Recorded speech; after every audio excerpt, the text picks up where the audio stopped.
नमस्कार दर्शक बंधु संस्कृति और परंपरा यूट्यूब चैनल को मु स्वर्ण आपण मानंकु स्वागत करुअछि। आजिर वक्तव्यर विषय वस्तु हेउछि श्रावण पूर्णिमा को काहींकी राखी पूर्णिमा कहा जाए। एक पवित्र मंगल सूचक बंधन हेउछि रक्षा बंधन। सुविशाल हिंदू संप्रदाय मध्यरे श्रावण पूर्णिमा तिथि रक्षा बंधन निमंते उल्लेखयोग्य। पवित्र श्रावण पूर्णिमार अन्य नाम गह्मा पूर्णिमा, राखी पूर्णिमा और झुलन पूर्णिमा। एही दिनटिकु मध्य श्री बलदेव जीउंक जन्म दिवस रूपे पालन करा जाए। एहा एक सार्वजनीन पर्व। रक्षा बंधन पर्वर अयम आरंभ केबेठारु ताहा सठिक कही नहेले मध्य एहाकु नेई पुराण इतिहास और आम जनजीवन संबलित बहु कहानी किंवदंती और जनश्रुति रही।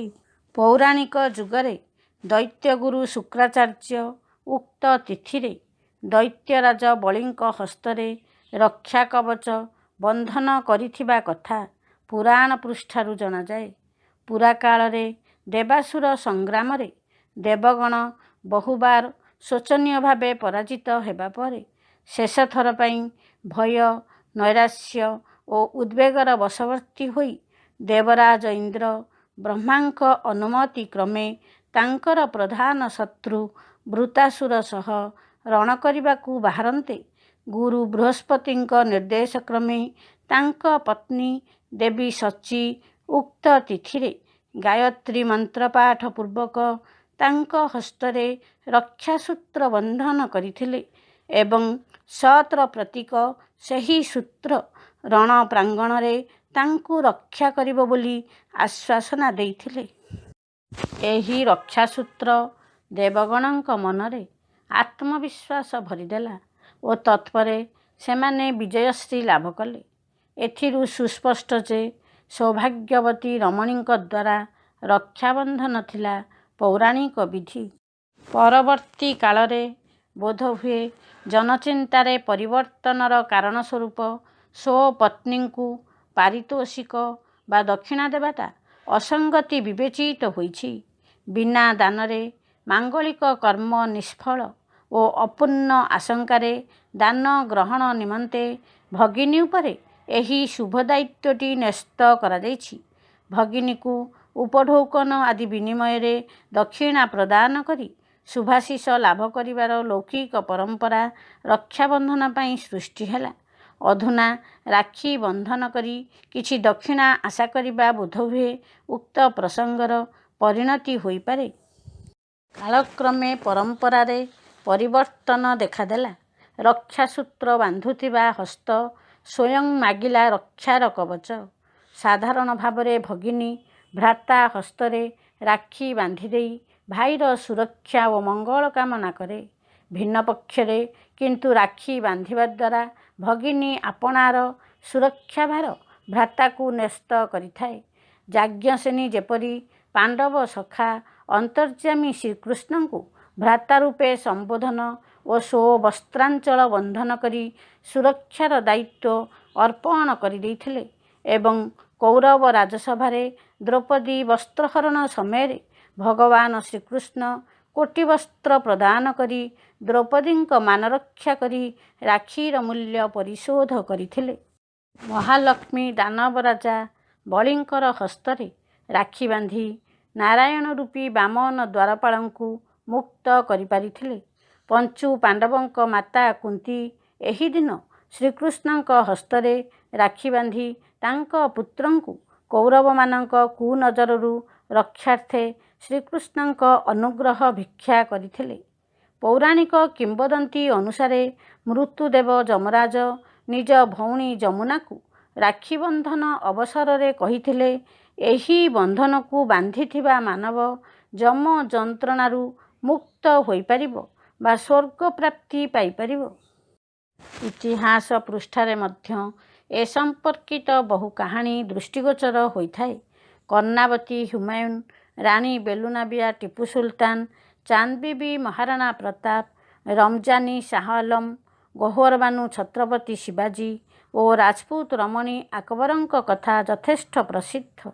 ମୋଗଲ ରାଜତ୍ୱ କାଳରେ ରାଜପୁତ ରମଣୀମାନେ ଶ୍ରାବଣ ପୂର୍ଣ୍ଣିମା ଦିନ ସମ୍ରାଟ ଆକବରଙ୍କ ନିକଟକୁ ରାକ୍ଷୀ ପ୍ରେରଣ କରି ତାଙ୍କ ସହିତ ଭାତୃଭାବର ପ୍ରତିଷ୍ଠା କରି ନାରୀ ଜାତିର ସୁରକ୍ଷା କାମନା କରୁଥିଲେ।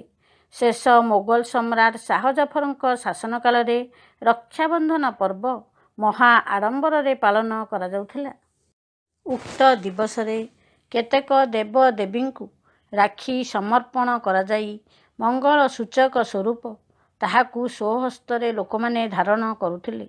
ଭାରତର ଉତ୍ତରାଞ୍ଚଳରେ ରାକ୍ଷୀବନ୍ଧନ ବହୁ ପୁରାକାଳରୁ ପ୍ରଚଳିତ ଥିଲା। ମାତ୍ର ଓଡ଼ିଶାରେ ଏହାର ପରିସର ସୀମିତ ଥିଲା। କୁଳ ପୁରୋହିତମାନେ ରାଜା ଓ ଜମିଦାରମାନଙ୍କୁ ଚନ୍ଦନ ପୁଷ୍ପ ସହ ପଇତା ଅର୍ପଣ କରୁଥିଲେ। ଉକ୍ତ ଦିବସରେ କ୍ଷତ୍ରିୟ ଓ ଖଣ୍ଡାୟତମାନେ ବ୍ରାହ୍ମଣ ପ୍ରଦତ୍ତ ପଇତା ସ୍କନ୍ଧରେ ଧାରଣ କରୁଥିଲେ। କାରଣ ପ୍ରଭୁ ବଳରାମଙ୍କର ମାୟାବୀ ଦାନବ ସହ ସମର ଚାଲିଥିବା ବେଳେ ଉକ୍ତ ଦିନ ଜାତି ନିର୍ବିଶେଷରେ ସଭିଏଁ ସ୍କନ୍ଧରେ ଉପବୀତ ଧାରଣ କରି ସ୍ୱ ପ୍ରାଣରକ୍ଷା କରିପାରିଥିଲେ। ସେହି ପ୍ରାଚୀନ ଧାରାର ପୁନରାବୃତ୍ତି ଉଦ୍ଦେଶ୍ୟରେ ସମାଜର ହିତାର୍ଥେ ବ୍ରାହ୍ମଣ ଦତ୍ତ ଏକ ଅଭିମନ୍ତ୍ରିତ ସୂତ୍ର ସମସ୍ତେ ହସ୍ତ ଏବଂ ସ୍କନ୍ଧରେ ଧାରଣ କରିଥାନ୍ତି। ଏକ ପକ୍ଷରେ ସୂର୍ଯ୍ୟଙ୍କର ଦକ୍ଷିଣାୟନ ଯାତ୍ରାର ଆରମ୍ଭ ହୁଏ ଶ୍ରାବଣ ପୂର୍ଣ୍ଣିମାରେ। ଭାରତୀୟ ଧର୍ମ ବିଶ୍ୱାସରେ ଦେବଗଣଙ୍କର ଶୟନ ଓ ଭୂତ ପ୍ରେତାଦିଙ୍କ ଭ୍ରମଣ ନିମନ୍ତେ ପ୍ରକୃଷ୍ଟ ସମୟ। ଭୂତ ପ୍ରେତାଦି ଭୟ କାଳେ କାଳେ ମାନବ ସମାଜକୁ ଆଚ୍ଛନ୍ନ କରି ରଖିଛି। ସେଥିପାଇଁ ଅନୁମାନ ସାପେକ୍ଷ ଦକ୍ଷିଣାୟନ କାଳର ଆଗମନରେ ଅନାଗତ ପ୍ରାଚ୍ୟ ସମାଜରେ ରକ୍ଷାବନ୍ଧନର ପରମ୍ପରା ପ୍ରଚଳିତ।